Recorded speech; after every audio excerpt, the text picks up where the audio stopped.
दुनिया में कर रहा था मुझे खुश कर रहे थे और मैं आप जानते हैं संतुष्ट हो जाऊँगा। अंदर से जानता था कि मैं नहीं था। यह कदम उठाना ठीक है, मैं दुनिया की हर चीज़ से दूर होकर मसीह को अपना जीवन समर्पित कर रहा हूँ, एक तरह से मेरे परिवार की मदद के लिए भी था, हाँ, है ना? तो ये एक अलग दृष्टिकोण से है, तुम्हारे वाले से पर है वही चीज़। ये सभी को प्रभावित करता है। आपके निर्णय हम सभी को प्रभावित करते हैं, चाहे ईसाई हो या नहीं। हाँ, बिल्कुल, वाह! तो अब तो ये हो गया है, आपने कहा 11 महीने, तो प्रभु ने क्या तो और 11 महीने। 1 साल 11 माह, तो तब से प्रभु आपके जीवन में क्या कर रहे हैं? ओह! हे भगवान, बहुत सारी बाधाएँ हैं। तो शुरू में जब हमने पहली बार शुरुआत की थी तब उस समय मेरे साथ बहुत कुछ हुआ था। मैं अपने जीवन के सबसे निचले स्तर पर थी और आप इसे आगे बढ़ा सकते हैं। ये एक प्रक्रिया है कम से कम कहने के लिए और मैंने आपको बताया कि मैं 144 बहुत देख रही हूँ। मैंने यहाँ आते हुए एक लाइसेंस प्लेट देखी और आपको मैसेज किया 144 और वह सब। हाँ, आपने किया था, सही है। हाँ, तो क्योंकि मेरे मन में हमेशा सवाल थे, मैं क्या झेल रही हूँ? मैं ये सब क्यों झेल रही हूँ? ये वाक़ई जैसे बहुत तीव्र है। तो शुरू में हाँ, उन्होंने मुझे शुरुआत में ही साफ-साफ बता दिया था उन्होंने कहा था उन्होंने तकरीबन। मुझे लगा जैसे उन्होंने मुझसे कहा कि मेरे अंदर अक्षमा है, मेरे अंदर नाराज़गी है, मेरे अंदर मेरे दिल में कड़वाहट और क्रोध है और उन्होंने मुझसे कहा वह करने वाले थे, पर उन्होंने मुझसे कहा तुम्हारी गलती नहीं, ये तुम्हारे बचपन से है, लेकिन मैं तुम्हें इनसे मुक्त करूँगा।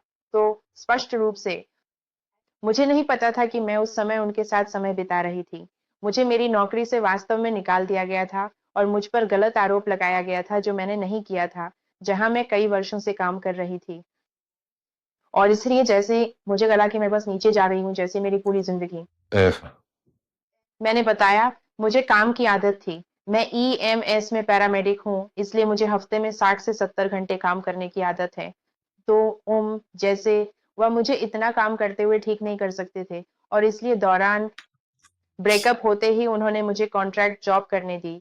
मैंने थोड़ा काम किया, पर उन्होंने उसके बाद दूसरी नौकरी नहीं करने दी, क्योंकि वे चाहते थे कि मैं शांत रहूँ, चाहे मेरे लिए कितना भी तनावपूर्ण हो, फिर भी उन्होंने मेरी देखभाल की। परंतु जब से मेरे पूर्व से अलगाव हुआ, मैंने यीशु को और अधिक अलौकिक रूप से अनुभव किया, जितना मैंने कभी नहीं किया। तो मैं 20 साल पहले ईसाई बनी और अपने पूर्व से अलग होने के बाद से ही उन्हें अलौकिक रूप से अनुभव किया है। ठीक।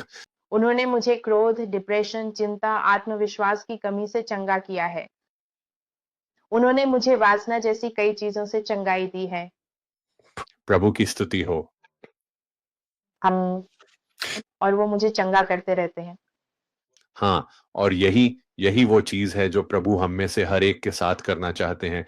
जब हम आखिरकार अपना जीवन समर्पित करते हैं और एक रिश्ता बनाते हैं और ये तय करते हैं कि हम सिर्फ़ मुँह से कहने के बजाय यीशु के साथ रिश्ते में अपना जीवन समर्पित करेंगे या आमीन। दिखावा करना, है ना?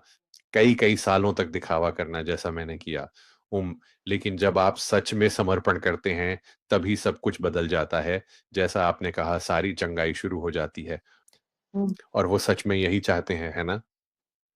वो सच में चाहते हैं कि हमें चंगाई मिले, कि हम मुक्त हों। वे बंदियों को मुक्त करने आए थे, मेरा मतलब है हम सब बंदी हैं। अगर हम पाप के दास हैं, तो हम उसके गुलाम हैं, दुनिया के नहीं कर सकते।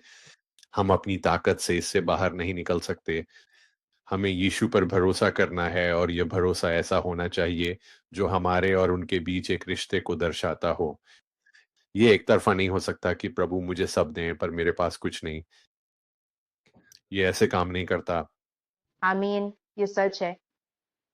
और तभी मुझे द सीक्रेट प्लेस के बारे में भी पता चला। ठीक है।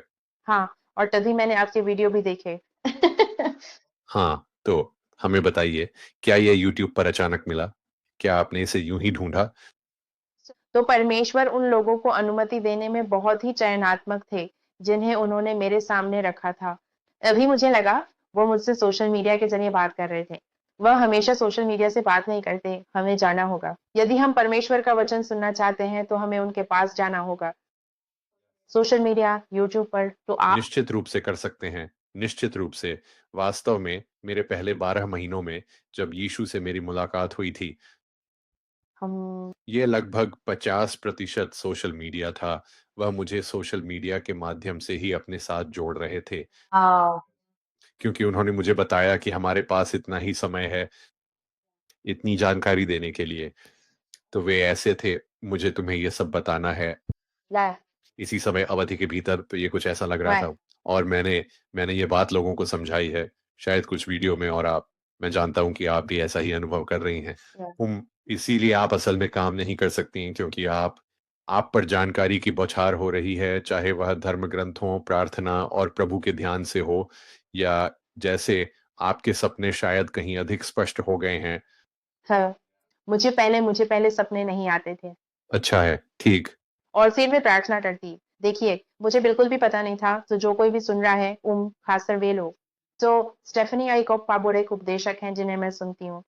मुझे वो पसंद है। आपके वीडियो जैसे उन्हें भी ईश्वर ने मेरे मार्ग में रखा।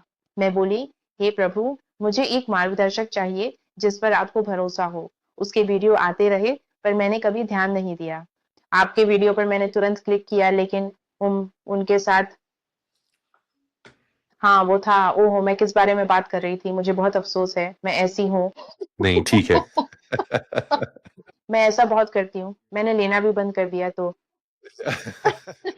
आप मेरे और इस अन्य महिला के वीडियो के बारे में बात कर रही थी, क्योंकि सोशल मीडिया आपको बहुत कुछ सिखा रहा था। प्रभु आपको सिखाने के लिए सोशल मीडिया का उपयोग कर रहे थे, ठीक जैसे वो मेरे लिए कर रहे थे। ओह! तो मैं सपनों की बात कर रही थी। ठीक है, तो हमें सपने देखने चाहिए। मैं भूल गई कि ये कहाँ है, पर अय्यूब में है। मैं अध्याय भूल गई, पर उसमें है कि परमेश्वर हमें सपनों से चेतावनी देते हैं, हमसे बात करते हैं, हमें चेताने और कुछ करने से रोकने को। और तो वो हमसे बात करते हैं, और दरअसल मुझे कभी सपने नहीं आते थे। और फिर मैंने प्रार्थना की, हे परमेश्वर, शैतान को मेरे सपने न छीनने दें, उसे मेरे सपनों की याददाश्त भी न लेने दें। मैं मजाक नहीं कर रही। उस दिन से मुझे हर समय सपने आ रहे हैं, और मेरे पास एक जर्नल है जिसमें मैं उन्हें लिख लेती हूँ। हाँ, अच्छा विचार है।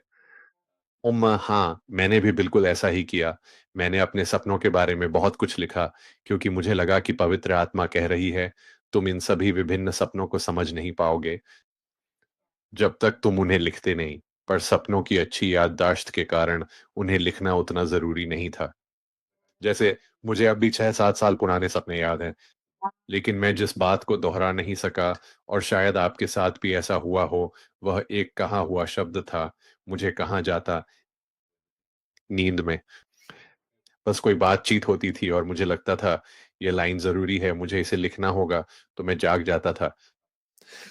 तो प्रभु मुझे जागने देते थे, मैं वो लाइन लिख लेता था और तुरंत सो जाता था। अगली सुबह उठकर मैं सोचता, मैंने क्या लिखा था? और देखता, मैं उधर देखता और मैं पढ़ता था कि मैंने क्या लिखा है। कुछ रातों को वो धर्म ग्रंथ के छंद किया गया। एक के बाद एक 4-5 होते थे। मैं रात में 4-5 बार उठकर लिखता, पर वह सब इसलिए था ताकि ये जानकारी मुझ में भर दी जाए और मुझे परमेश्वर सिखाएँ। और कमाल है। मगर बहुत से लोगों के साथ ऐसा होता है, जिनका परिवर्तन हुआ है, वो इन चीज़ों का अनुभव करते हैं। मैं एक बात बताना भूल गई थी। मैं यह बताना चाहती थी।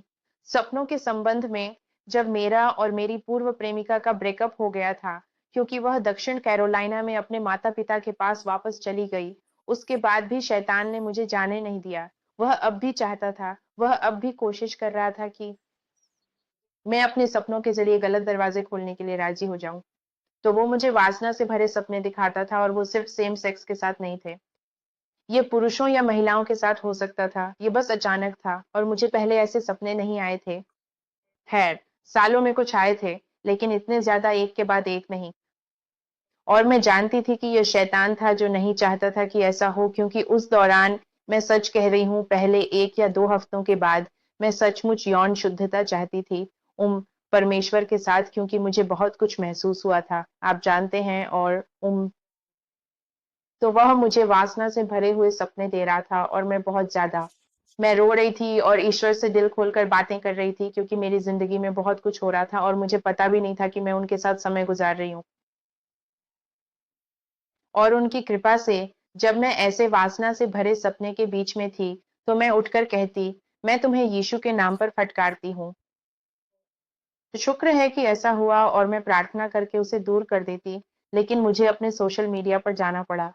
मुझे लगा जैसे परमेश्वर कह रहे थे सब कुछ छोड़ दो। हम लोग एलजीबीटीक्यू आप जानते हैं, ओम पेज वगैरह। तो मैंने उस काम को करना शुरू किया और यह सिलसिला करीब 1.5 महीने तक चलता रहा।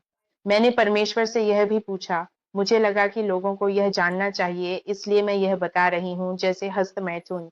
लोगों के मन में यह सवाल है, मेरे मन में भी था, क्या हस्तमैथुन परमेश्वर की ओर से है? मुझे नहीं लगता, क्योंकि मैंने पहले भी बताया था कि यौन संबंध 99% मानसिक ही होते हैं। यह परमेश्वर ने मुझे बताया। उन्होंने मुझे समझाया कि वे वास्तव में दुष्ट आत्माएं थीं, वे वासना भरे सपने जिनमें लोग यौन संबंध बना रहे हैं, चाहे पुरुष हो या महिला। पुरुष सक्यूबस है और महिला इनक्यूबस। क्षमा करें, यह उल्टा है, नर इनक्यूबस, मादा सक्यूबस। और फिर उन्होंने मुझसे कहा कि यह वही बात है, वही दुष्ट आत्माएं जिनके बारे में आप सोचते हुए हस्तमैथुन करते हैं।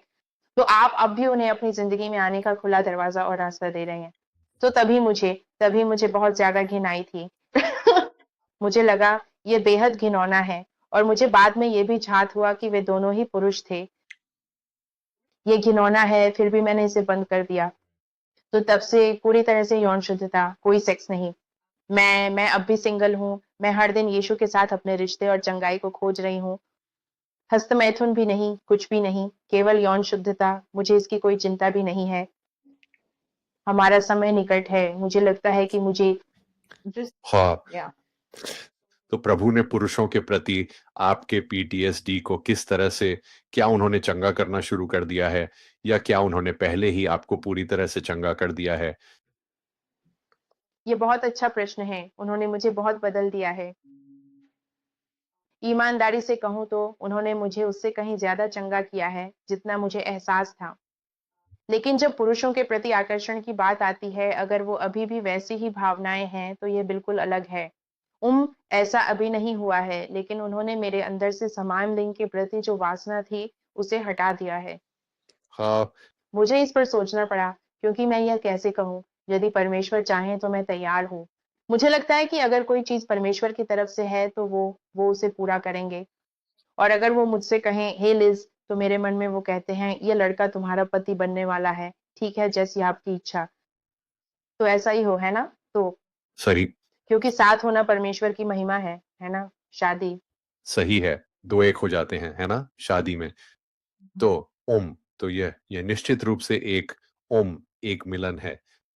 एक तो यह ईश्वर द्वारा आशीषित है और यीशु ने कलीसिया के लिए जो किया उसे दर्शाता है ना? तो यह इसलिए मिलन। या लेकिन दूसरी महत्वपूर्ण बात यह भी है कि सभी लोगों को किसी और के साथ संबंध बनाने के लिए नहीं बुलाया जाता है, या यह उनके भाग्य में नहीं होता है। ये सच है। तो ये भी एक बात है। और जैसे पॉल पॉल खुद इसकी बात करते हैं, यही कारण है कि जहाँ तक हम बता सकते हैं पॉल भी सिंगल थे, और इसमें कुछ भी गलत नहीं है।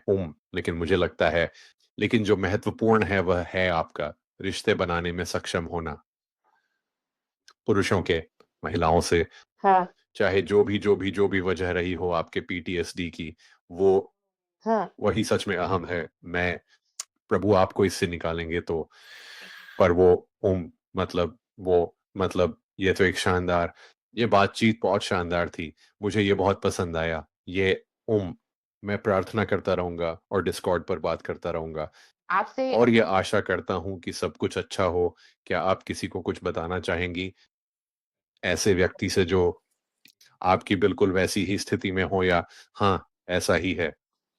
हम अच्छा ईमानदारी से पहली बात जो दिमाग में आती है वो है कड़वा घूंट पीना। लेकिन ये वो नहीं है।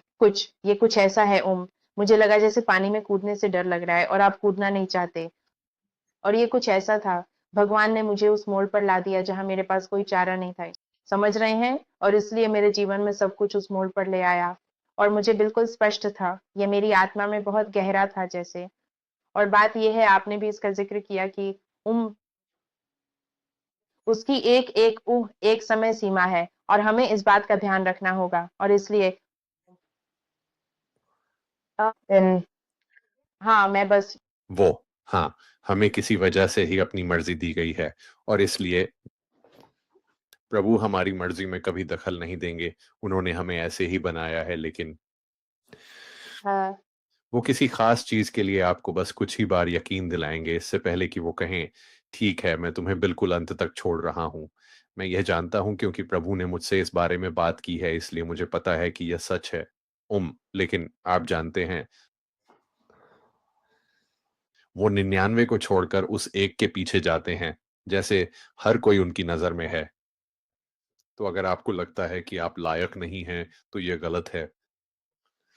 हाँ, हम में से कोई भी वास्तव में उस लायक नहीं है, लेकिन वो हमसे इतना अधिक प्रेम करते हैं कि वह फिर भी हमें ढूंढने आएंगे। इससे कोई फर्क नहीं पड़ता कि हम क्या कर रहे हैं या किस चीज में पड़े हैं, वो हमसे वहीं मिलते हैं जहां हम हैं। और आप में, मुझ में और सभी में, हर कोई जो सुन रहा है, अभी देर नहीं हुई, आज नया दिन है, आज एकदम नया दिन है ना? तो लिज, आपका बहुत धन्यवाद। मुझे बुलाने के लिए धन्यवाद। यहाँ आने की हिम्मत के लिए आपका बहुत धन्यवाद।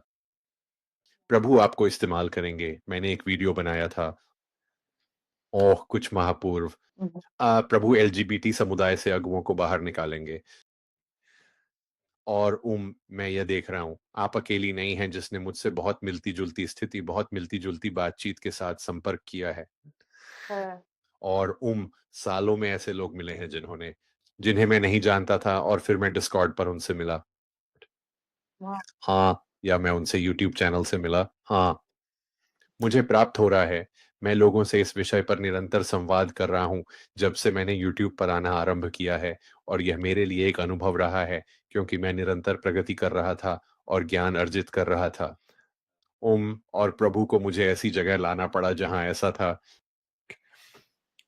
माइक, मैं इस बारे में ऐसा महसूस करता हूँ। मैं चाहता हूँ कि तुम यह कहो, और इसलिए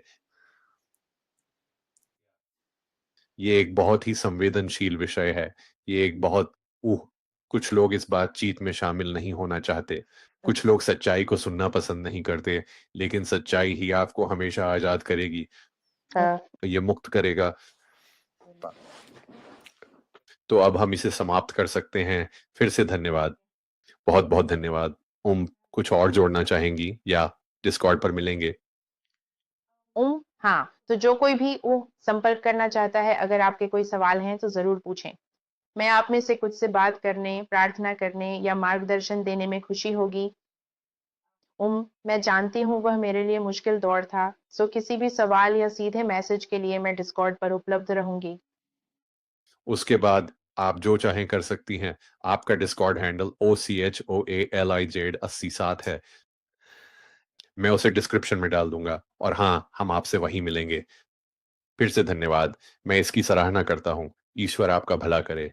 और मुझे पूरा विश्वास है कि यह गवाही बहुत से लोगों तक पहुंचेगी और परमेश्वर के राज्य के लिए बड़ा कार्य करेगी। तो आपका फिर से धन्यवाद। मुझे बुलाने के लिए आपका धन्यवाद। ठीक है, अलविदा। हाँ, वह एक शानदार थी। गवाही थी। जब मैंने पहली बार डिस्कॉर्ड पर उसकी एक झलक देखी थी, जब वह वहां आई थी, मुझे पता था कि इसमें और भी बहुत कुछ है। और हम तनाव और तनाव संबंधी विकार आपको आने वाले कई सालों तक सच में प्रभावित कर सकते हैं।